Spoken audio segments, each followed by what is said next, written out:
Le titre de cette conférence, c'est Obsolescence logicielle, propriété intellectuelle et concurrence, quand le diable est dans la machine. Et donc, Pierre-Emmanuel, je vous laisse la parole. Merci, merci à tous, merci aux organisateurs, merci au CIM pour cette invitation. Je suis ravi d'être avec vous ce matin et je vais vous amener sur le terrain d'un sujet fascinant sur lequel on a tous quelques opinions. Je vais vous amener d'abord dans une précision terminologique pour essayer de préciser le terrain de nos discussions. Ensuite, je vais vous amener à travers certains cas pratiques qui ont montré qui ont mis en preuve certaines manipulations de produits qu'on appelle l'obsolescence programmée, bien entendu. Et puis, on terminera sur des réflexions qui sont en cours, qui font partie d'un projet de recherche financé par le SSHRC, le Conseil canadien de financement à la recherche, et qui nous entraîneront dans des réflexions sur l'obsolescence logicielle ou l'obsolescence informationnelle ou l'obsolescence de données. Et probablement, vous verrez que vous reconnaîtrez dans certaines de ces réflexions dont vous avez pu avoir connaissance, soit dans vos lectures, soit dans vos expériences personnelles avec vos cellulaires, smartphones ou autres outils connectés. Et vous allez voir que la question de l'obsolescence que je traite ici à partir du domaine juridique, mais en fait est un domaine d'exploration extrêmement riche, très foisonnant d'idées, et qui va chercher l'économie politique, qui va chercher également les sciences du comportement chez le consommateur, la psychologie, la sociologie, et est une interrogation pour nos amis de la science politique, est une interrogation sur le capitalisme. En réalité, vous allez voir que la trame fictive ou la trame narrative de cette présentation, c'est un peu le procès du capitalisme et de la surconsommation à travers des préoccupations modernes, naturellement, qui sont l'écologie, l'anthropocénie et les dérives écologiques, les risques portés à l'environnement par la surconsommation et les déchets. Donc, l'obsolescence, c'est une notion valise qui n'est pas très facile à saisir. Elle n'est pas une notion, elle n'est pas un concept juridique.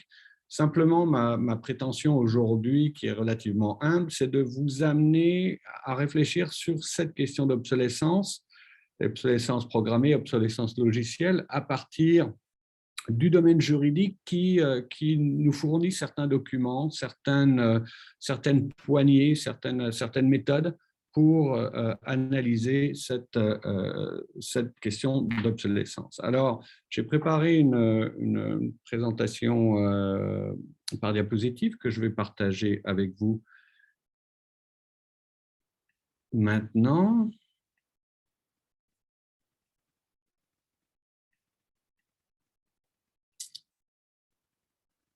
Voilà. Est-ce que tout le monde voit? Je pense c'est correct. Oui. Alors,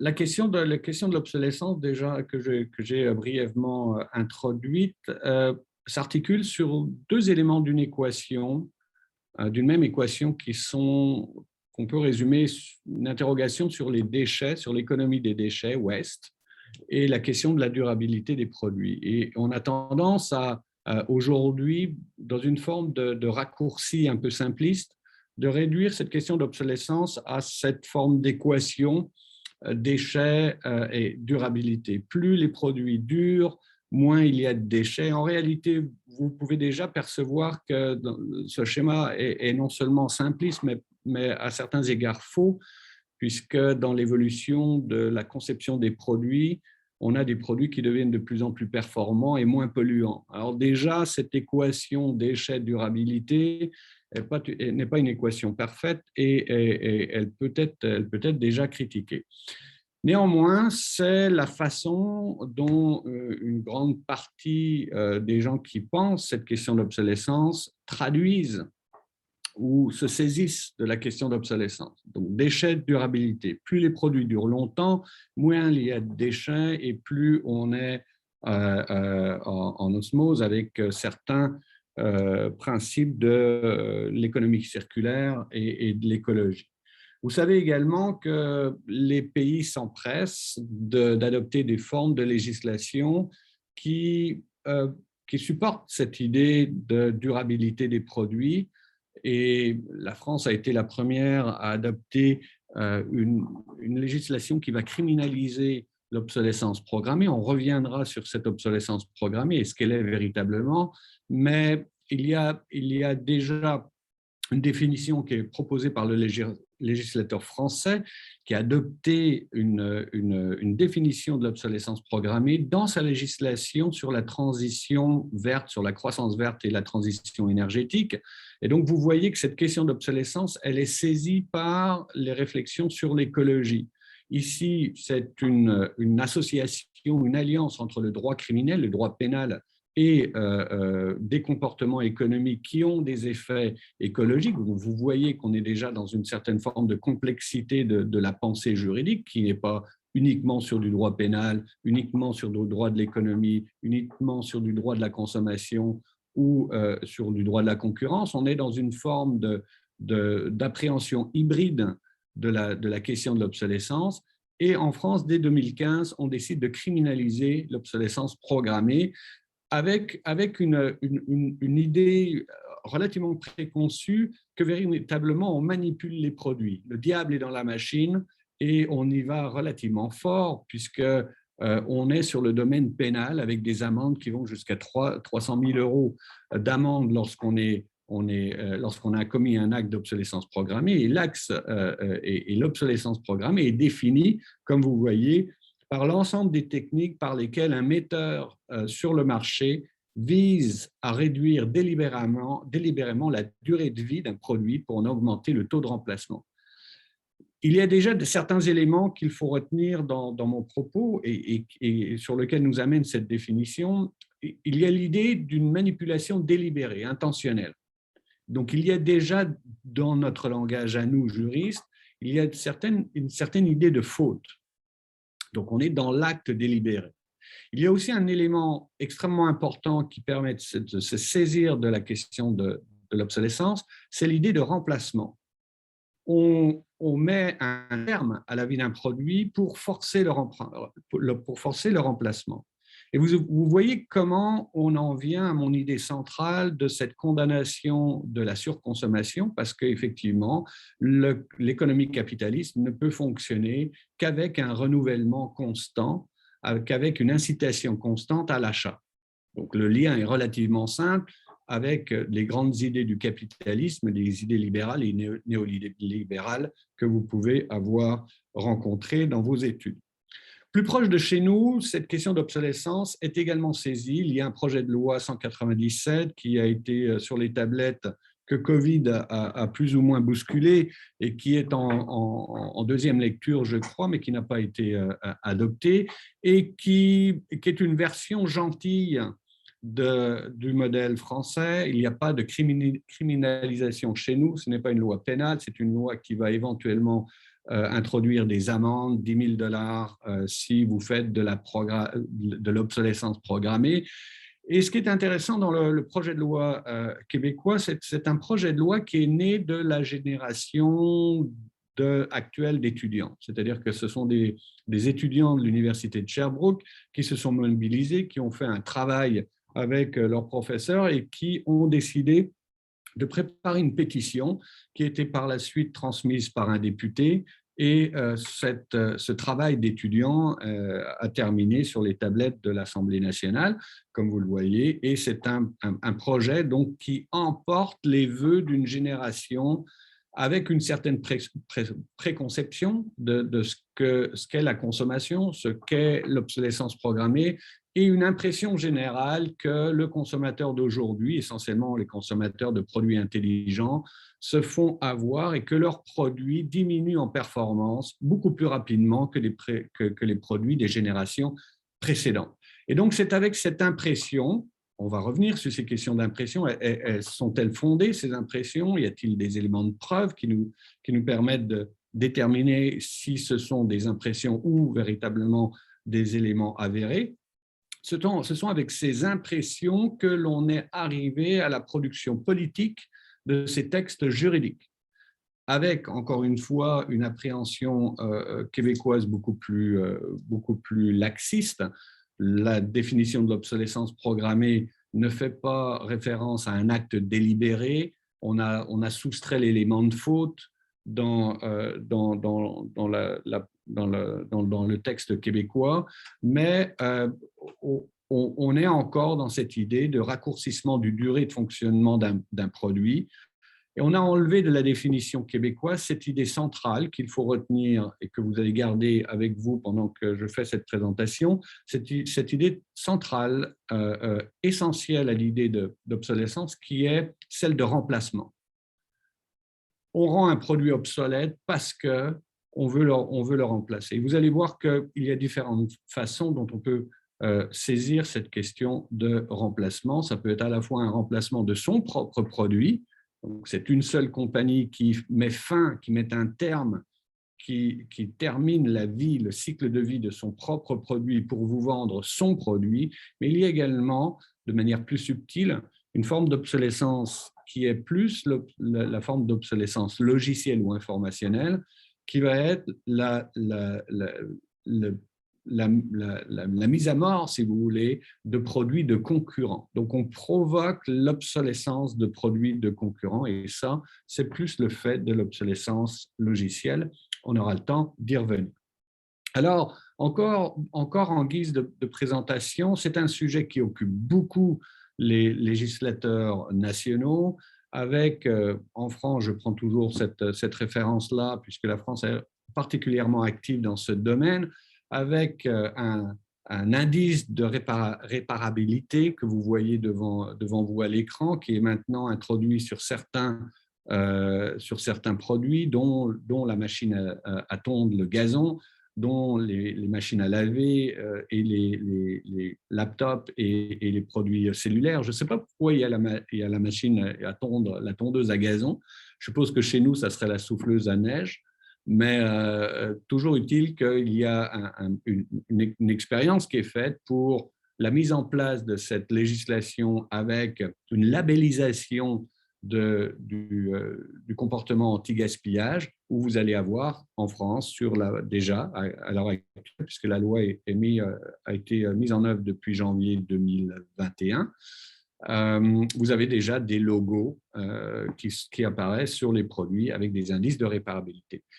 Pour ceux qui sont intéressés à cette question-là, je vous renvoie à un récent rapport qui est paru la semaine dernière ou il y a 2 semaines sur une première analyse des effets de cette législation et des indices de réparabilité et ce que l'on peut déjà en déduire après 1 an d'expérience. Toujours utile que, dernier point sur cette question sur ces interventions françaises, c'est que l'idée, c'est de passer d'un indice de réparabilité à un indice de durabilité. Donc, on revient à mon propos introductif du départ. On est sur une intelligence du déchet, de limitation du gaspillage, et avec une association que j'ai indiquée parfois un peu simpliste, avec cette idée de durabilité. Donc la direction générale de l'ensemble des activités législatives, des initiatives politiques, c'est de prolonger la durée des produits. Maintenant, je vais essayer de déconstruire un petit peu ce que je viens de dire et nous amener dans des éléments probants de l'obsolescence. Et on va revenir à la fois sur l'essence, ou en tout cas une forme de généalogie de l'idée d'obsolescence, rapidement, avec quelqu'un dont vous auriez peut-être connu le nom, qui s'appelle Bernard London, à qui on attribue l'idée d'obsolescence planifiée. Je vais faire quelques précisions sur ce point.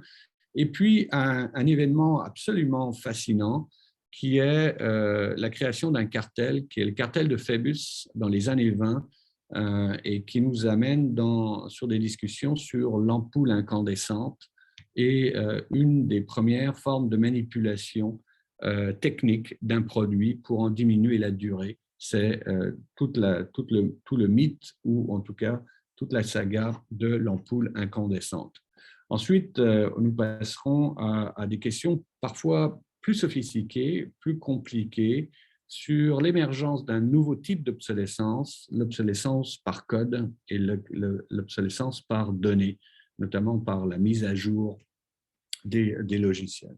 Alors, allons très rapidement visiter Bernard London, qui est un personnage absolument fantastique, qui n'est connu de personne, qui auto-publie des manifestes qu'il écrit dans les années 1920-1930, dont un qui s'appelle « Ending the Depression Through Planned Obsolescence », qui est extrêmement connu, que vous retrouverez sur Internet relativement facilement, et qu'il ne faut pas confondre avec notre sujet, qui est l'obsolescence programmée, qui se réfère, comme je l'ai indiqué, avec des manipulations délibérées d'un industriel ou d'un concepteur fabricant de produits pour en réduire la durée et en forcer le remplacement. Ça, c'est la définition qu'il faut garder à l'esprit.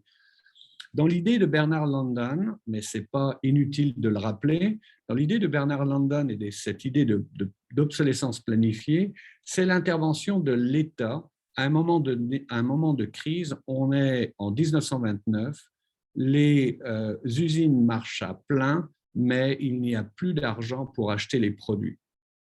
Et Bernard London imagine un plan par lequel, pour forcer la consommation, et on revient à cette idée de consommation, pour forcer la consommation et enfin réalimenter le marché avec des produits qui sont en inventaire et qui sont demeurés invendus avec la crise de 29, c'est d'imposer une durée limite à tous les produits qui sont achetés par les consommateurs. C'est-à-dire que votre réfrigérateur, il devra être changé au bout de 5 ans. Donc, en assignant juridiquement une mort à tous les produits de consommation, on en arrive à un système financé par l'État qui vous oblige à ramener votre produit au bout de 5 ans, 6 ans, 7 ans, des durées qui sont fixées par un comité d'ingénieurs et qui vous amène à ramener votre objet, à forcer la consommation et donc la libération, la dynamisation du marché de 1929-1930 post-crise financière. Et c'était donc une façon subventionnée, puisqu'en retournant votre produit, l'État vous donnait un crédit sur le prochain achat. Et donc, c'était une forme d'économie planifiée dans une économie capitaliste. C'est absolument fantastique. Mais vous comprenez bien que cette obsolescence planifiée n'a rien à voir avec un acte d'un acteur privé qui réduit, qui manipule, qui conçoit un produit afin d'en limiter l'existence et en forcer le renouvellement. Dans l'idée de Bernard London, on est véritablement dans une économie d'État, une assistance. On pourrait relire les débats entre Case et Keynes sur l'intervention de l'État pour stimuler l'économie. Ben là, on en a un exemple parfait. On s'inspire des exercices de planification politique qui existaient déjà dans les pays soviétiques pour venir supporter l'économie capitaliste dans des moments de crise. Je m'arrête ici, c'est un épisode absolument fascinant et je vous invite à lire les travaux de Bernard London qui demeurent aujourd'hui préhistorique de cette question d'obsolescence. Plus proche de notre sujet est la question de l'obsolescence programmée, encore une fois, une manipulation technique d'un produit par son fabricant pour en forcer le remplacement. Il y a déjà quelque chose de contre-intuitif dans cette définition. Pourquoi un fabricant voudrait-il provoquer la mort de son produit, c'est-à-dire dénigrer son propre produit pour en forcer le rachat? Eh bien, on comprend tout de suite que cette logique ne peut être mise en œuvre que dans un marché passif dans lequel le fabricant est dans une situation de monopole. Ça n'a aucun sens de mettre sur le marché un produit qui va être amené à ne plus fonctionner au bout de quelques années s'il y a des produits de substitution. Et c'est exactement ce que l'exemple de l'ampoule incandescente qui a été inventée par Thomas Edison va nous donner. Et c'est une cause, cette affaire des ampoules incandescentes, qui nous amène dans les années au tournant du 19e siècle. Donc, on est 1890, 1920, et l'affaire des ampoules va se terminer dans les années 1970. Ça va occuper quasiment 80 ans de réflexion, de comités d'experts et de juristes qui vont se démener pour essayer de contrer cette forme de manipulation. Je vais vous expliquer comment, mais on est véritablement dans un cas très particulier qui nous fait voir que l'obsolescence est liée avec des pratiques monopolistiques. On est dans des questions de révision sur ce qu'on a appelé aux États-Unis the giant corporations, donc les philosophies de monopole. Innover en intégrant, est-ce une nouvelle façon d'innover? Et on sait qu'à partir des années 20, 30, 40, les autorités de la concurrence aux États-Unis voyaient d'un mauvais œil l'accumulation de richesses à travers les multinationales et les grandes corporations. Eh bien, cet exemple de l'ampoule incandescente nous amène exactement dans la suspicion provoquée chez les législateurs et chez les gouvernants américains envers les corporations géantes, les giant corporations. Pour comprendre ici comment l'obsolescence a été saisie, eh bien, on est dans un cas très particulier. On est dans un cas particulier qui nous fait voir un nouvel acteur, un nouvel intervenant dans la réflexion sur l'obsolescence, qui est la propriété intellectuelle. Gardez à l'esprit que cette idée d'obsolescence programmée ne peut fonctionner. La mise à mort d'un produit, l'inscription d'un diable dans une machine ne peut fonctionner que si vous êtes dans une situation de monopole. Dès lors qu'il y a un produit de substitution, c'est une pratique qui ne fait aucun sens. Donc, vous êtes dans une situation de monopole. Qui dit monopole dit surveillance des autorités étatiques, mais dit aussi la possibilité de mobiliser un outil que l'on va voir apparaître dans l'industrie moderne dès le début du 19e siècle, c'est la propriété intellectuelle. Par propriété intellectuelle, je parle de brevets, de droits d'auteur, etc. Et vous allez voir comment cet élément, cet intrus, va devenir clé pour comprendre ces systèmes d'obsolescence par rapport aux droits de la consommation, par rapport aux droits de la concurrence. Donc, on est dans une économie de marché et on réalise que l'obsolescence est possible comme stratégie pour forcer le remplacement d'un produit, mais qu'elle est une pratique à haut risque. Voilà comment le risque a été perçu par l'un des acteurs les plus puissants de l'économie américaine. Je parle de General Electric, qui à l'origine est Edison General Electric. C'est une compagnie créée par Thomas Edison, à même l'un des 1200 brevets qu'il a déposés aux États-Unis. Edison invente, en fait, il y a tout un débat sur cette question-là, mais prenons-le pour acquis pour les fins de notre présentation. C'est un autre aspect absolument fascinant de l'histoire de la propriété intellectuelle dans le monde industriel du 19e siècle. Thomas Edison obtient le premier brevet sur l'ampoule incandescente avec le ligament de carbone en 1880. Le brevet expire début du 1900, au tournant du siècle, vers les années 1900. Thomas Edison transfère l'ensemble de son portefeuille de brevets à une nouvelle compagnie qui, jusqu'à aujourd'hui, s'appelle GE, General Electric.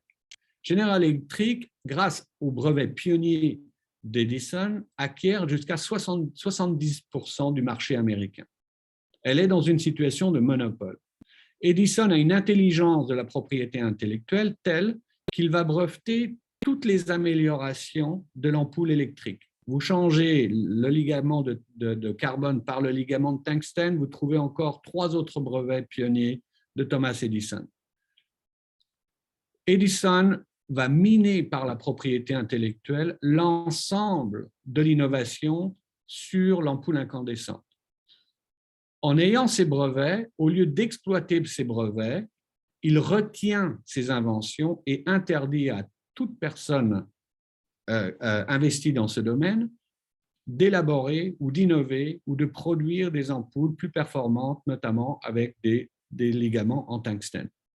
Donc, cette stratégie du brevet non réalisé permet simplement d'asseoir une position monopolistique, et c'est ce que fait General Electric dans les années 1890 jusqu'à 1940. Pour presque 60 ans, elle va être dans une position de monopole.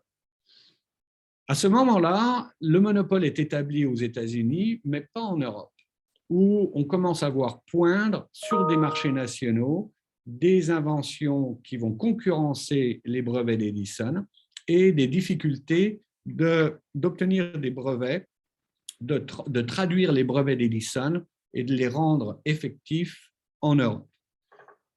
Et l'idée de l'époque, qui est une idée par une classe d'oligarques industriels, c'est de créer une entente avec les industriels européens, et ça va être le cartel de Phœbus. Le cartel de Phœbus, c'est une entente dirigée par General Electric, à laquelle General Electric n'est pas personnellement partie, mais qui va impliquer une société fantôme qui s'appelle International General Electric et qui va se mettre d'accord avec l'ensemble des industriels européens pour empêcher les industriels européens de fabriquer et de vendre aux États-Unis et d'imposer les prix, de limiter, d'avoir une politique d'imposition de prix en Europe. L'idée principale, c'est que General Electric garde la mainmise sur le marché européen et impose au marché européen l'utilisation de ces machines de production sur lesquelles elle avait également obtenu des brevets. Le brevet de l'ampoule n'était plus valable en Europe, donc toute personne pouvait produire des ampoules, et General Electric change de stratégie en louant son matériel industriel et en ayant des brevets sur ces machines qu'elle va louer à l'Europe, en contrôlant donc, comme une forme d'impérialisme industriel, en contrôlant les territoires et en imposant les prix aux acteurs et licenciés européens. En ce faisant, elle provoque l'intervention du gouvernement américain.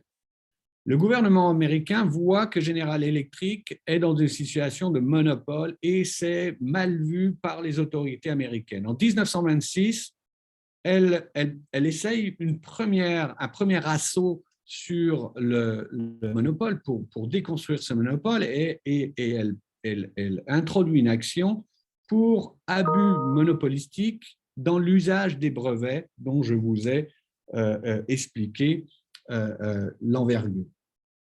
Et le gouvernement américain échoue. Une première décision est rendue en 1926 qui va, et c'est important, qui va faire valoir qu'on ne peut pas être dans une situation anticoncurrentielle lorsqu'on exerce son brevet. Le droit des brevets est un droit spécifique, c'est un micro-monopole accordé par la loi, et on ne peut pas être à la fois dans l'exercice d'un droit et dans une situation anticoncurrentielle. C'est une décision phare pour l'ensemble de l'industrie innovante, parce que dès lors que vous avez un droit de brevet ou un droit de propriété intellectuelle, ce droit va servir comme bouclier contre toutes les atteintes de déconstruction de monopole qui pourraient être instituées par le gouvernement, par les autorités de la concurrence. 1926, c'est la consécration des droits de propriété intellectuelle dans des mécanismes monopolistiques. On va changer de stratégie. Le gouvernement américain va attaquer le cartel de Phœbus pour collusion et pratiques anticoncurrentielles. Avec toute l'armada du processus de preuve et de découverte de preuves américain, le gouvernement américain arrive à mettre la main sur le contrat de création du cartel avec les entreprises européennes. et elle monte un dossier extrêmement étoffé, 200 pages. Dans ces 200 pages, on voit une stratégie, une pratique qui nous mène au cœur de l'obsolescence. On découvre alors, avec stupeur, qu'un des éléments de preuve trouvés et mis en avant dans la cause de General Electric de 1949, on voit que les ingénieurs de General Electric se sont donné, on a donné aux instructions à ces ingénieurs de réduire la durée des ampoules afin d'en augmenter la production. À l'époque, la durée d'une ampoule au tungstène, c'était entre 1500 et 2000 heures. La preuve est établie dans ce document pour comportement anticoncurrentiel. On établit qu'il y a des laboratoires mis en place par General Electric à partir duquel on s'assure que l'ensemble des fabricants européens et américains des ampoules sous licence de General Electric ne dépassent pas 1000 heures. Il y a donc des laboratoires de conformité de produits qui s'assurent que le produit ne fonctionne pas plus de 1000 heures et c'est la première cause d'obsolescence programmée dans laquelle il y a véritablement démonstration d'une manipulation technique pour diminuer la durée du produit. Néanmoins, ce n'est pas un crime, ce n'est pas un délit, de par la loi américaine, de contrôler le produit de cette manière, dans limiter la durabilité. On arrive finalement à une décision en 1949 qui condamne General Electric pour des activités de collusion, pour avoir manipulé le prix, manipulé le marché, etc. Mais en 1949, parce que la guerre commence en 1939-40, les partenaires européens s'associent à des alliances guerrières différentes et le cartel n'existe plus. Donc, la décision de 1949, elle ne fait simplement que mettre de l'avant une pratique pour la première fois qu'on va appeler l'obsolescence programmée. Et c'est le seul cas dans lequel une entreprise industrielle va se faire avoir ou dans lequel il va y avoir une preuve évidente d'instructions données aux ingénieurs pour limiter techniquement la durée d'un produit. Donc, cette cause est extrêmement importante, elle fait l'affaire de différents types d'interprétations, mais c'est la cause, la première et probablement l'une des dernières, dans laquelle il y a véritablement une démonstration de manipulation technique d'un produit menant à de l'obsolescence programmée. La conclusion de cette première étape de recherche est la suivante. D'abord, l'obsolescence est possible, mais uniquement, tel que je vous l'ai expliqué, dans un contexte de monopole. Dès lors qu'il y a un produit de substitution, il n'y a aucun intérêt commercial à limiter la durée d'un produit. C'est une pratique risquée. Pourquoi? Parce qu'elle met en œuvre des pratiques souvent de monopole, par rétention d'informations ou par entente telle que le cartel de Phoebus avec General Electric. C'est une pratique risquée. C'est également un élément, l'obsolescence avec des produits classiques de type ampoule, c'est également une situation qui est extrêmement difficile à démontrer. En réalité, on l'appelle la preuve diabolique. Imaginez que si ça marchait une fois avec General Electric dans une affaire qui a duré quasiment 50 ans, il a fallu contre-interroger des ingénieurs, des employés. C'est une machine de litige extrêmement élaborée aux États-Unis et c'est probablement la seule cause dans laquelle on a pu démontrer clairement que des instructions par la mise en preuve de mémos produits par la haute direction, c'est la seule affaire dans laquelle on a réussi véritablement à démontrer des pratiques d'obsolescence programmée. Donc, les industriels ont appris de cette affaire de General Electric parce que désormais, dans la chaîne de commande, on évite de produire de la preuve qui serait à l'effet de contrôler techniquement la création dans la conception d'un produit. Donc la preuve est une preuve diabolique. Il est extrêmement difficile aujourd'hui de démontrer l'existence d'un acte délibéré, intentionnel de manipulation de produits. Enfin, dernier élément, on comprend très bien que si l'obsolescence est une mauvaise chose, si c'est quelque chose qui froisse l'économie de marché, eh bien, le principal lieu de son remède, c'est le droit de la concurrence.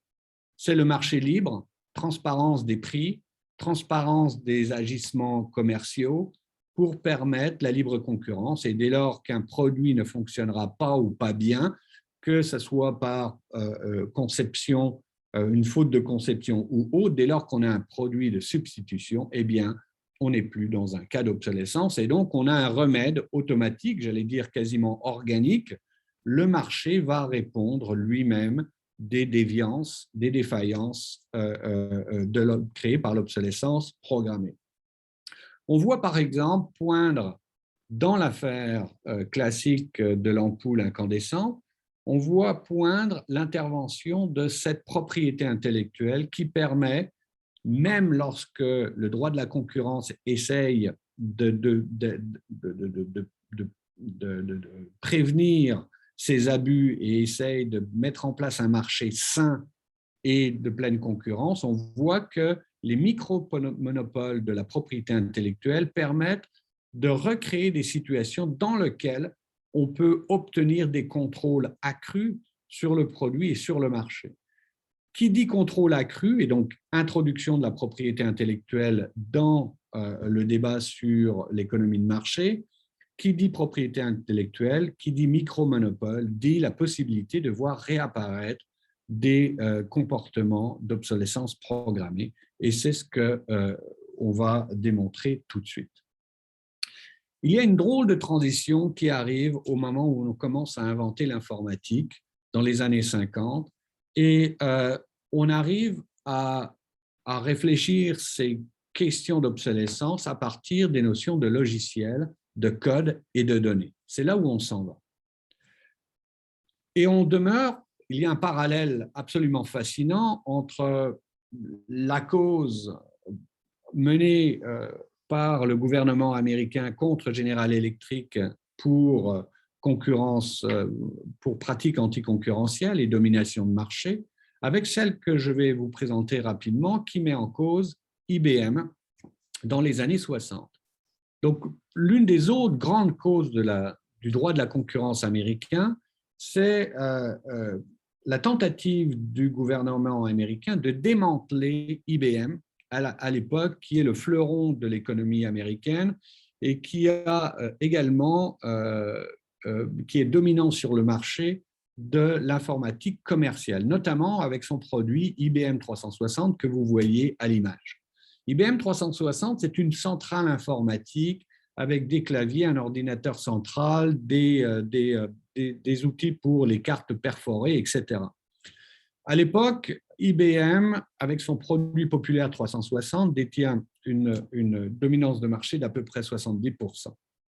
Et ce que fait IBM, c'est qu'elle vend pour un prix unique un ensemble de matériel, de périphériques, en plus de l'ordinateur central.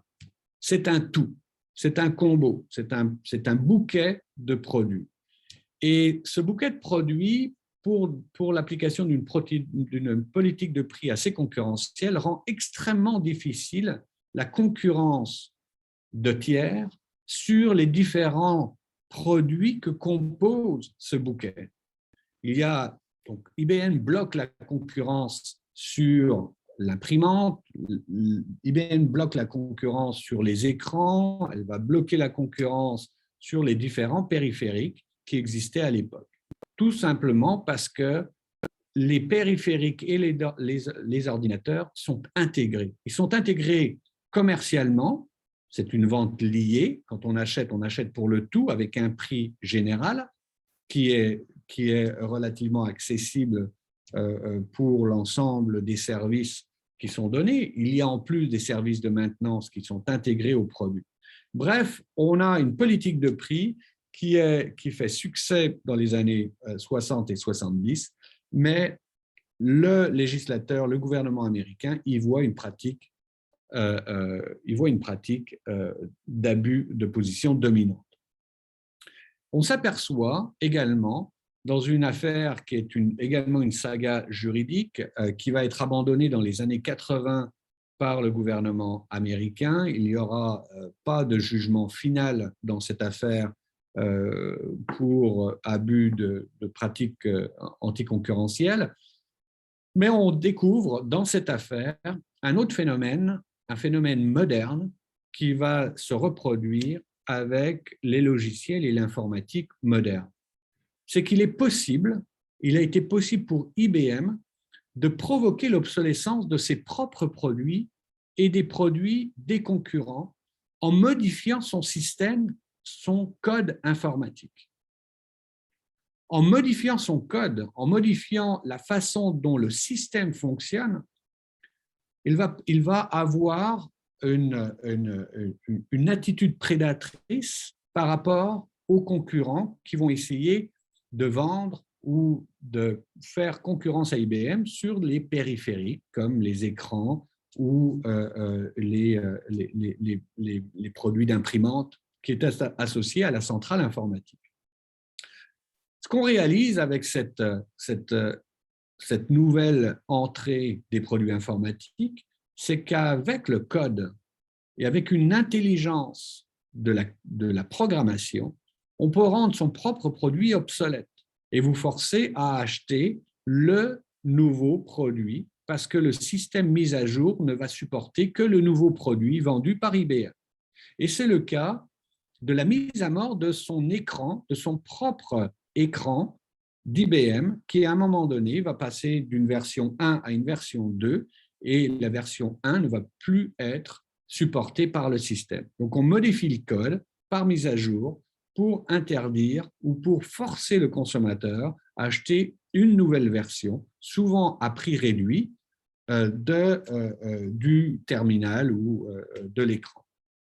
On va mettre également à mort, par une intelligence du code, la possibilité des tiers de produire des produits qui vont fonctionner dans le système Apple. Et donc, ce qu'on réalise à l'époque, en 1960, et ceci n'a pas été mis à jour encore dans les recherches, et je tiens ici à remercier l'ensemble de notre équipe à McGill, des chercheurs qui m'ont assisté pour trouver cet élément-là, on arrive dès 1960 à rencontrer des systèmes d'obsolescence par programmation. Et c'est ce que fait IBM. On a progressivement d'obsolescence par manipulation logicielle.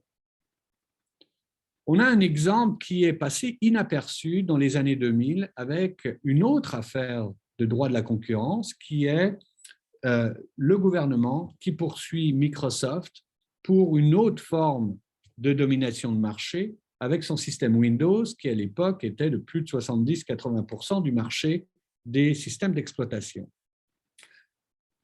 Peut-être que vous vous rappellerez que dans les années 2000, Microsoft essaye d'imposer son navigateur Explorer. À l'époque, le navigateur Explorer n'était pas le premier choix des consommateurs. Le premier choix des consommateurs, c'était le navigateur Netscape. Microsoft refuse d'avoir une entente avec Netscape et veut exclure Netscape de son système Windows. Le gouvernement américain lance une poursuite contre Microsoft pour abus de pratiques anticoncurrentielles et va établir une première cause d'action dans lequel on a un finding of facts, un premier bref qui est émis par le juge Jackson en 2001 et qui rapporte certains faits qui vont par la suite être examinés par les cours américaines. On y apprend dans ce finding of facts qu'en réalité, les concepteurs, les programmeurs de Windows, de Microsoft, ont tout fait pour empêcher que Explorer, l'application Explorer, le navigateur Explorer, soit sorti de la programmation de Windows. Il est à ce point incrusté dans le système d'exploitation que de sortir Explorer va réduire la performance de Windows. Et lorsque l'on intègre Netscape à Windows 98 et après, la performance de l'ordinateur va ralentir. Il y a donc une perte de performance. On utilise le code pour ralentir, pour affecter ce qu'on va appeler plus tard l'interopérabilité, la compatibilité des logiciels. On va donc créer de l'obsolescence logicielle qui va freiner l'interopérabilité des acteurs logiciels, de production de tiers par des tiers de logiciels. Un autre événement qui est passé inaperçu, c'est le Y2K. C'est l'horloge informatique des ordinateurs de l'époque qui, en 1999, au passage de l'an 2000, risquait de s'éteindre et de ne plus fonctionner. Il y a donc, on a perçu, et à l'époque c'est resté relativement anodin, mais on a perçu que peut-être la façon dont les ordinateurs étaient programmés contenait aussi une forme d'obsolescence dans le code. Donc, ce sont des événements qui nous amènent jusqu'à aujourd'hui. Aujourd'hui, vous savez, et je reproduis ici la décision de l'autorité de la concurrence en Italie qui a condamné Samsung et Apple pour soi-disant de l'obsolescence programmée, pour le ralentissement des iPhone 6 très récemment, et on a accusé Apple d'obsolescence programmée. Apple a fait une admission en 2018 pour dire qu'en réalité, la mise à jour de son système OS sur les appareils iPhone 6 avait provoqué un ralentissement et une surtaxe de la batterie, qui parfois se mettait en mode veille ou s'arrêtait. Et elle a admis que cette manipulation logicielle avait eu des conséquences sur l'efficacité du produit. Les consommateurs déjà friands d'une certaine idée de l'obsolescence programmée y ont vu une obsolescence programmée et finalement, sous pression des consommateurs, Samsung et Apple ont été condamnés. Mais ils n'ont pas été condamnés pour l'obsolescence programmée. Ils ont été condamnés pour un défaut dans l'information du consommateur. Il y a dans toutes les lois sur la consommation l'obligation faite aux fabricants et aux concepteurs d'informer les consommateurs sur les conséquences de manipulation ou changement de produit. C'est sur la base donc du défaut d'information et non pas sur la base de l'obsolescence programmée que Samsung et Apple ont été condamnés à 14 millions de dollars. En tout et pour tout, à travers le monde, Apple a payé plus de 500 millions pour réparer ce défaut de conception logicielle. Mais en réalité, aujourd'hui, et c'est ce que démontraient également nos recherches sur l'obsolescence programmée, Apple ne faisait pas de l'obsolescence programmée. En réalité, aujourd'hui, on a des recherches qui ont été effectuées.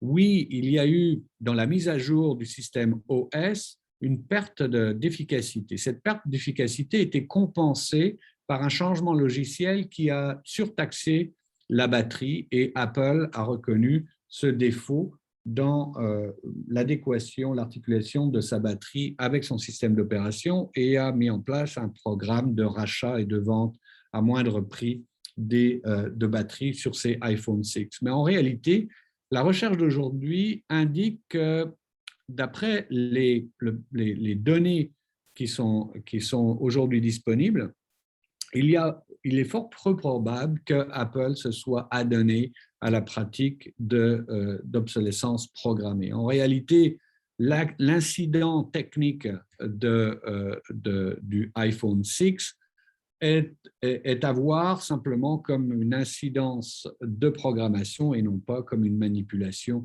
du produit. Quand on regarde maintenant les tables de performance de l'ensemble des produits Apple, iPhone 4, 5 et des produits Samsung, on voit une relative stabilité dans les performances des produits. Ce qui pose une question sur laquelle nous reviendrons, c'est l'attente du consommateur. C'est le rôle du consommateur dans la projection de ses attentes. Et on va parler de l'obsolescence psychologique, plus de l'obsolescence technique. En réalité, le consommateur est mené par son appétit à la consommation à voir dans certains éléments des alibis à la consommation, des prétextes à la consommation. Et en réalité, les psychologues industriels commencent à réaliser que cette idée d'obsolescence programmée devient un alibi, un outil de plus pour se convaincre du changement, de la nécessité d'un changement, de modernisation de son appareillage technologique. On va y revenir, bien entendu, si ce n'est dans ma présentation, dans les questions après celle-ci. Je vais arrêter dans quelques minutes, je vois que j'ai parlé déjà trop longtemps. Le point que je voulais faire ici, c'est que cette idée d'obsolescence s'est transportée dans la propriété intellectuelle parce que c'est le lieu de l'interopérabilité. Dans le monde logiciel, l'obsolescence se traduit par une défaillance ou un contrôle des systèmes d'interopérabilité. Et ceci est rendu nécessaire par une déviance du système de propriété intellectuelle, et je vais m'arrêter ici. Le code informatique, depuis les années 80, est devenu une propriété. C'est-à-dire qu'on va protéger le code informatique comme on va protéger les œuvres littéraires. Le droit d'auteur permet la protection des logiciels. Or, si vous avez une propriété dans le logiciel, vous avez une propriété dans le code. Vous avez donc une propriété dans ce qui permet l'interopérabilité. Le droit d'auteur, principalement, devient l'outil par lequel des entreprises vont refuser, vont empêcher, vont contrôler les questions d'interopérabilité. Pour être compatible à un produit B, il faut que vous ayez accès au code B. Si le code B est en propriété et est susceptible d'une protection par le droit d'auteur, alors B va pouvoir poursuivre en contrefaçon, dès lors que son code est reproduit pour des questions de compatibilité ou même pour des questions de maintenance, de mise à jour du système. Alors, voilà pourquoi aujourd'hui, et je vous amène dans ma dernière slide, voilà pourquoi aujourd'hui, la communauté européenne a proposé une directive qui s'appelle la directive sur les marchés numériques, qui va forcer les grands joueurs de la société numérique à ouvrir leur code, à permettre l'interopérabilité sur ce qu'on appelle les contrôleurs d'accès. Les contrôleurs d'accès vont devoir ouvrir leur code pour permettre l'interopérabilité sans pouvoir poursuivre les concurrents à même la propriété intellectuelle, à même le droit d'auteur. J'ai dépassé largement mon temps, j'avais d'autres choses à vous dire, mais j'ai parlé pour 52 minutes, donc je vais arrêter ici et je prendrai vos questions s'il y en a. Merci beaucoup, professeur Moïse. Ce fut très intéressant, très instructif. On peut passer à la période de questions. Il y a aussi la possibilité d'écrire votre question dans la section conversation. Et aussi, vous pouvez peut-être lever votre main et on pourra prendre votre question, votre main comme ça ou votre petite main jaune que vous pouvez retrouver dans sur l'icône réaction.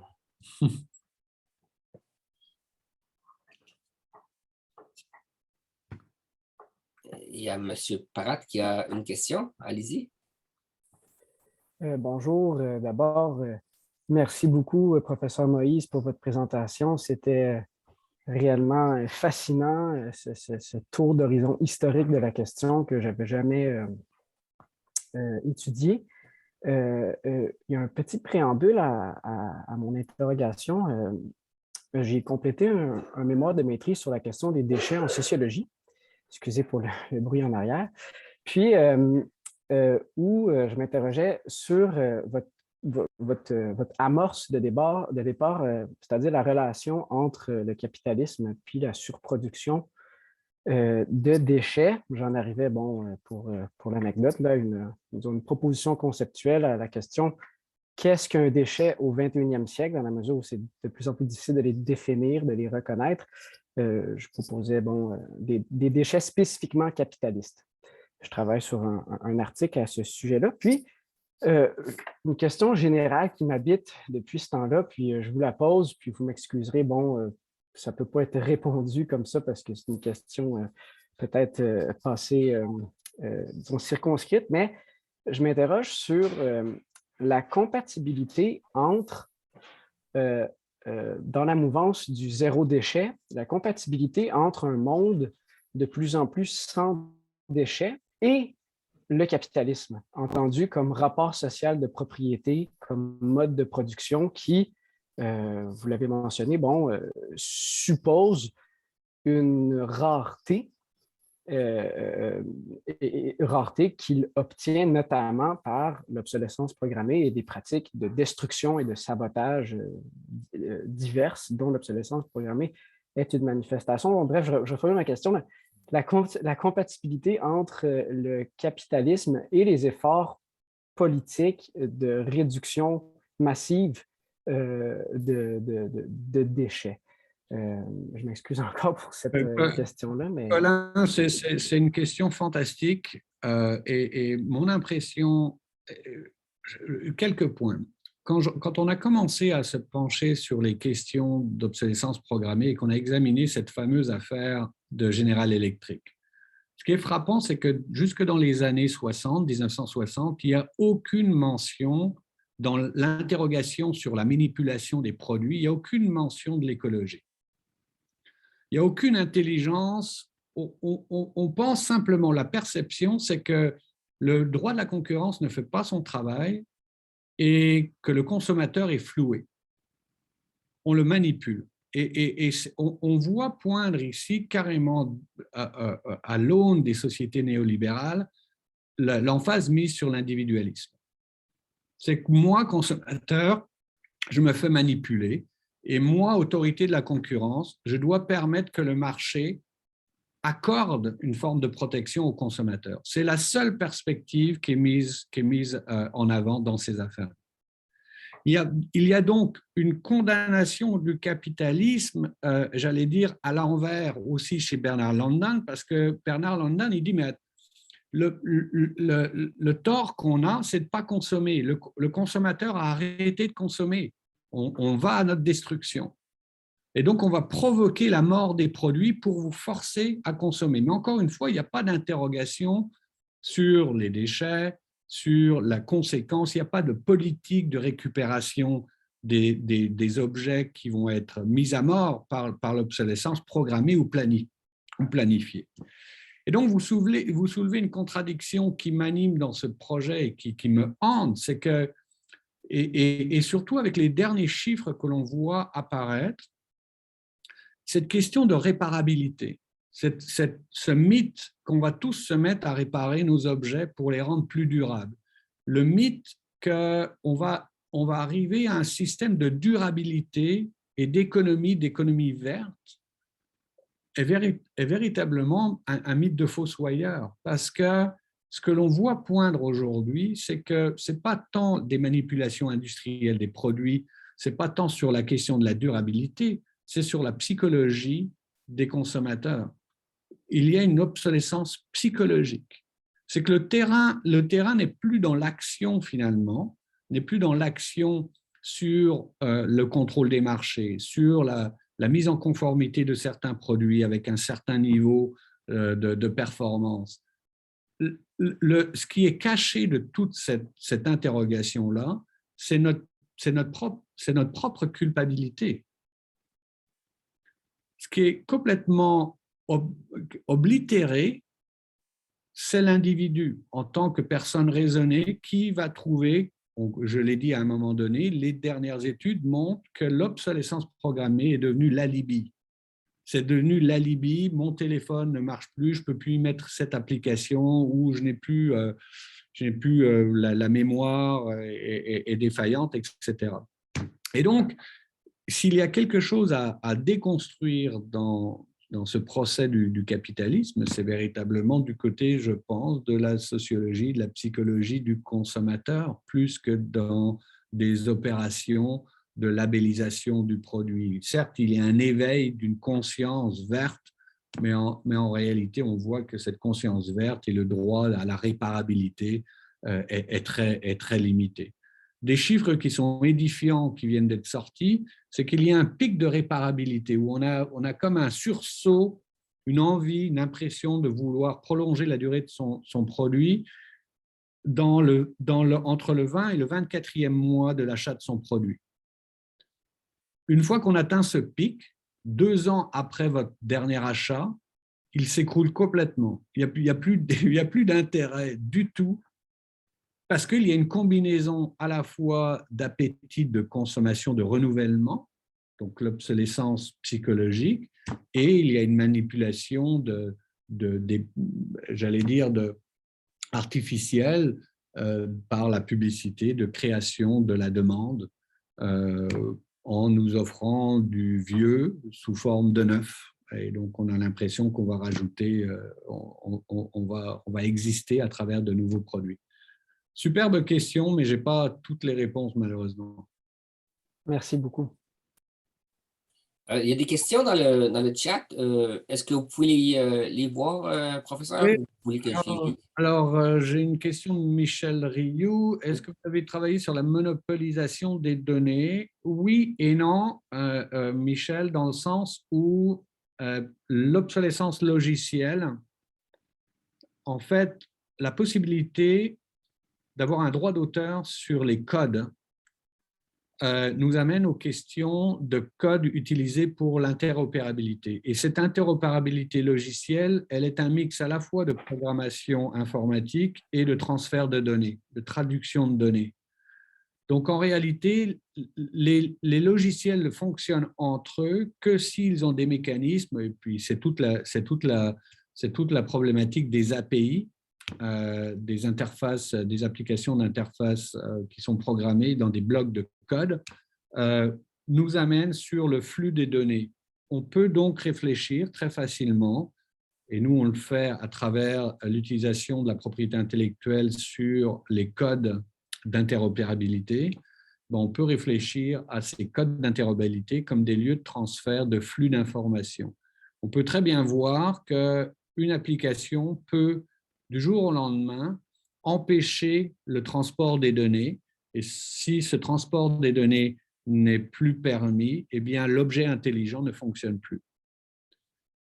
Donc, nous on réfléchit à cette monopolisation des données à partir de ces mécanismes-là. Mais votre question m'invite également à la réaction, à la proposition de directive européenne, parce que c'est là l'essentiel de l'innovation législative, c'est ceux qui ont la main sur les données, sur le big data, et qui donc ont la possibilité d'utiliser ces données comme mécanisme de transaction et d'interopérabilité, vont être forcés, en tout cas en Europe, d'ouvrir leur code et d'ouvrir le flux des données pour empêcher cette obsolescence logicielle. Est-ce qu'on peut parler, j'ai une question ici de Brice Armel Simeux, est-ce qu'on peut parler de généralisation des pratiques de l'obsolescence programmée chez les fabricants des technologies numériques? Alors, oui et non.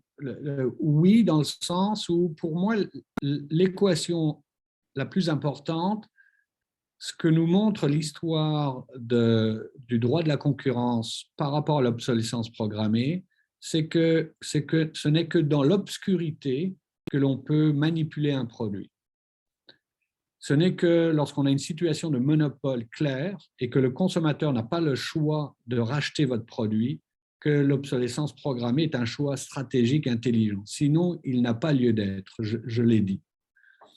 Ce qui est intéressant dans l'économie numérique, c'est qu'on se retrouve dans des situations où on a plus en plus de phénomènes d'obscurité, soit parce qu'on retient l'algorithme, et donc il y a un manque de transparence, soit parce qu'on est dans une situation où on manipule, où on a l'accès premier à la donnée ou au système propriétaire d'exploitation. Et effectivement, on retrouve maintenant dans le milieu logiciel des choses qu'on ne retrouvait plus dans le milieu de la fabrication de produits tangibles. Dès lors que vous retournez du côté obscur, où il y a des rétentions d'informations, et c'est exactement l'affaire Microsoft des années 2000, Microsoft refusait de divulguer ses codes afin que les concurrents qui voulaient produire des logiciels, des progiciels ou des logiciels d'application qui fonctionneraient sur Windows 98 ne puissent pas les mettre sur marché à temps. Donc, dès lors que vous avez un contrôle sur le code, oui, vous pouvez retourner dans un mécanisme d'obsolescence programmée. On a une question aussi peut-être de Gassim Diallo. Ensuite, on pourra prendre la question de Jean-Baptiste. Ok, bonjour, Gassim Diallo. Merci de la conférence. Et ma question, c'est de savoir si toutefois, on ne pourrait pas peut-être jouer franc jeu, je veux dire, c'est-à-dire que informer les consommateurs des dates d'opération des produits. C'est-à-dire ne pas comme faire croire que le produit ne finira pas alors qu'on sait que à un certain moment, le produit va perdre sa valeur ou bien il va se détruire ou bon, il va être remis en réparation. Pour faire savoir aux consommateurs que le produit, il a une date de péremption et c'est c'est-à-dire que le faire de façon ouverte, ne pas comme faire des subterfuges en tout cas, comme vous avez dit tout de suite, comme essayer de tromper les populations. Voilà, c'était ça. Oui, Gassim, c'est une bonne intervention, mais qui revient à la question existentielle de Colin. C'est qu'est-ce qu'on privilégie? Le consommateur et la transparence du message pour qu'il réalise que son produit va devoir être changé au bout de 3 ou 4 ans? Ou est-ce qu'on privilégie une économie verte? Ou dans ce cas-là, de manière réglementaire, on impose aux fabricants pas seulement un devoir d'information au profit du consommateur, mais simplement la production d'un produit non polluant et qui va pouvoir être soit recyclé, soit réparé.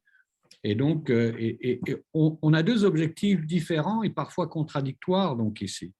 La transparence est bon, oui, pour le consommateur, mais le consommateur en tant qu'acteur polluant. Donc, la question oui, on résout une partie de l'équation de la difficulté de l'obsolescence programmée en disant, bon, ben, si on ouvre le jeu, si on est plus transparent, eh ben, effectivement, le consommateur va pouvoir se décider. Mais on n'a pas réglé la question écologique. Jean-Baptiste? Merci beaucoup. Je ne sais pas si vous m'entendez, il y a un peu de bruit derrière moi. Tout d'abord, merci énormément pour cette présentation très, très riche qui ouvre beaucoup de questions. J'ai trouvé ça passionnant. Alors, une question en deux temps. La première, c'est est-ce qu'il n'y a pas vraiment des limites à ces procédures antitrust à la fois sur le niveau du temps, parce que je crois que ces procès durent des années, voire des décennies, comme vous l'avez bien montré. Et puis, deuxièmement, en termes de compétences, je me demande souvent comment ces autorités arrivent à réunir c'est à la fois des juristes et des gens extrêmement compétents sur ces questions techniques qui, je dirais, comme dans le domaine de la finance, auraient plutôt intérêt à aller travailler dans le privé plutôt que pour des autorités réglementaires pour lesquelles ils gagnent sûrement des salaires bien moindres. Donc voilà, est-ce qu'il n'y a pas un certain nombre de limites à ces procédures antitrust? Et puis la deuxième question qui découle de cette première interrogation, c'est est-ce que l'offensive réglementaire un petit peu tous azimuts de la Commission européenne depuis quelques années sous le leadership de Vestager vous paraît être prometteuse avec une démarche un peu plus prospective par rapport à voilà, une approche, je dirais, plus juridique qu'elle avait essayé en en s'attaquant à Google, Amazon et Microsoft avant. Merci. Merci Jean-Baptiste, super question. D'abord, ce qui m'amène à une petite précision, et je pense que vous avez vu juste Jean-Baptiste. D'abord, les cas que je vous ai présentés, Microsoft, IBM et General Electric, nous donnent une lecture, mais c'est une lecture subjective de l'obsolescence pour plusieurs raisons. D'abord parce que ce ne sont que des questions accessoires aux causes d'action. C'est-à-dire que dans aucun des cas que j'ai cités, les entreprises ont été condamnées pour obsolescence. On a simplement arrivé à amener la preuve qu'effectivement, on avait tout d'un coup un regard sur la stratégie mise en place à l'interne sur la qualité et la durabilité du produit. Mais ça, en tant que tel, n'est pas condamné par le droit de la concurrence. Par contre, les entités de la concurrence ont dit, mais c'est un signe, c'est une pathologie d'une pratique anticoncurrentielle. Le fait qu'on vous vende des produits de moindre qualité, moins durables, est une pathologie. C'est une pathologie qui indique une pratique monopolistique. Mais dans les trois affaires, ça ne s'est pas très bien déroulé pour le gouvernement américain. Et l'autre point, c'est qu'on n'aurait pas cette histoire à raconter aujourd'hui si on n'avait pas le procès contradictoire à l'américaine, avec des possibilités de forcer la communication de documents qu'on n'a absolument pas ailleurs. Et donc, on est dans l'exceptionnalisme du récit de l'obsolescence. En fait, c'est des scories d'informations avec laquelle on a rebâti un récit sur l'obsolescence que je vous livre aujourd'hui. Ça, c'est le premier point. Donc, la réponse, vous l'avez dans votre question. Non, le droit de la concurrence n'est pas le lieu de remède ou d'interférence ou de contrôle des pratiques de type obsolescence programmée. Ça ne fonctionne pas, ce n'est pas fait pour ça. D'ailleurs, ce qui pointe le doigt sur le sujet que vous m'amenez, c'est que parfois, on n'est même pas dans des positions de dominance. On est dans des positions de dominance par rapport au marché, on est dans des positions de dominance technologique, qui ne sont pas des positions de dominance de marché sur un produit spécifique. Donc, ça ne fonctionne pas ici. On est dans des situations de monopole de fait. Donc ça c'est un point important. Donc il faut faire attention au récit que j'ai posé aujourd'hui parce qu'il est encore une fois sur des éléments qui sont très accessoires et dans un volume considérable de documentation qui n'a pas été produit pour condamner ou pour faire le procès de l'obsolescence. Donc ça c'est un premier. Donc je suis un peu géologue ou historien, mais qui a choisi son histoire dans un matériel qui n'était pas fait pour cela. Le deuxième point sur la réponse du droit européen, eh bien, quand on est en Amérique du Nord, on ne peut pas s'empêcher d'y voir une réponse à l'innovation impérialiste américaine, c'est-à-dire qu'il est très difficile de sortir les initiatives européennes de la géopolitique économique et qu'en réalité, il n'y a pas vraiment le choix pour l'Europe parce que ce sont des acteurs privés qui sont des acteurs désormais de gouvernance. Donc, les grandes plateformes, par leur code, deviennent des acteurs de régulation. Donc, l'Europe n'a pas le choix de contrer la régulation par le code, par une régulation de type compliance ou mise en conformité. Et c'est ce qui arrive. Et donc, je ne penserais pas qu'il y ait une plus grande intelligence, malgré que la production normative fait comme si on était plus conscient ou plus responsable parce qu'on a une activité législative vers l'économie circulaire, vers etc., une production qui est plus accrue. Mais je pense réellement que cette production est en réaction à et qu'elle est aidée, elle émerge parce qu'on a une asymétrie des forces en Europe. Et le paradoxe, et j'arrête ici, le paradoxe, il m'est apparu assez clairement dans la mise en œuvre, par exemple, du RGPD, la directive sur la protection des données personnelles, où désormais en Europe, vous allez en Europe, il faut tout de suite cliquer oui, j'accepte ou j'accepte pas, puis on vous dit toutes les données personnelles qui sont ponctionnées si vous acceptez. Pour 70% des consommateurs, quand vous cliquez oui, donc il y a une surréglementation, une mise en puissance du consommateur dans le choix et le consentement délibéré à l'utilisation des données, mais quand vous cliquez oui, c'est un blanc-seing qui est donné à l'industrie pour faire tout et n'importe quoi avec vos données dans une mesure qui dépasse l'utilisation qui est faite de vos données en Amérique du Nord. Ce qui est un paradoxe qui est aujourd'hui souligné par les experts européens, c'est que la surréglementation n'est pas forcément garant d'une mise en pratique reconnaissante des droits des consommateurs ou des utilisateurs. Merci. Est-ce qu'il y a d'autres questions de l'auditoire? Je pense que non.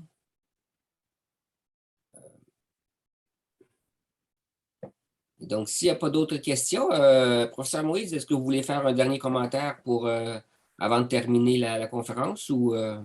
Je vais simplement vous remercier à tous de m'avoir invité chez vous. Désolé d'être encore en mode virtuel et peut-être qu'un jour on se retrouvera en présence dans les lieux du CEIM. Donc, merci encore pour l'invitation et de m'avoir permis de présenter ces recherches qui sont fascinantes sur le débat de l'orientation du capitalisme sur les déchets, comme Colin l'a mentionné, sur l'impossibilité du droit de la concurrence de saisir certains phénomènes de production de produits et de manipulation de produits. Bien, le CIEM vous remercie, professeur Maurice, de votre présentation. Ce fut très intéressant. Je rappelle nos auditeurs qui peuvent aller sur le site du CIEM pour voir nos prochaines conférences. D'ailleurs, Jean-Baptiste va présenter des travaux, les résultats de ses travaux. Je pense que ça va être le 20 mai. La conférence n'est pas encore annoncée, mais ça va être dans quelques jours. Et donc, on a aussi un lancement de livre vers la fin du mois d'avril. Et donc, je vous invite à consulter régulièrement notre site du CIEM. Et là-dessus, je vous remercie à tous de votre participation et on se revoit un peu plus tard, peut-être peut-être en personne cette fois-là. Merci beaucoup. Au revoir. Merci. Bonne journée à tous. Merci. Merci beaucoup. Merci.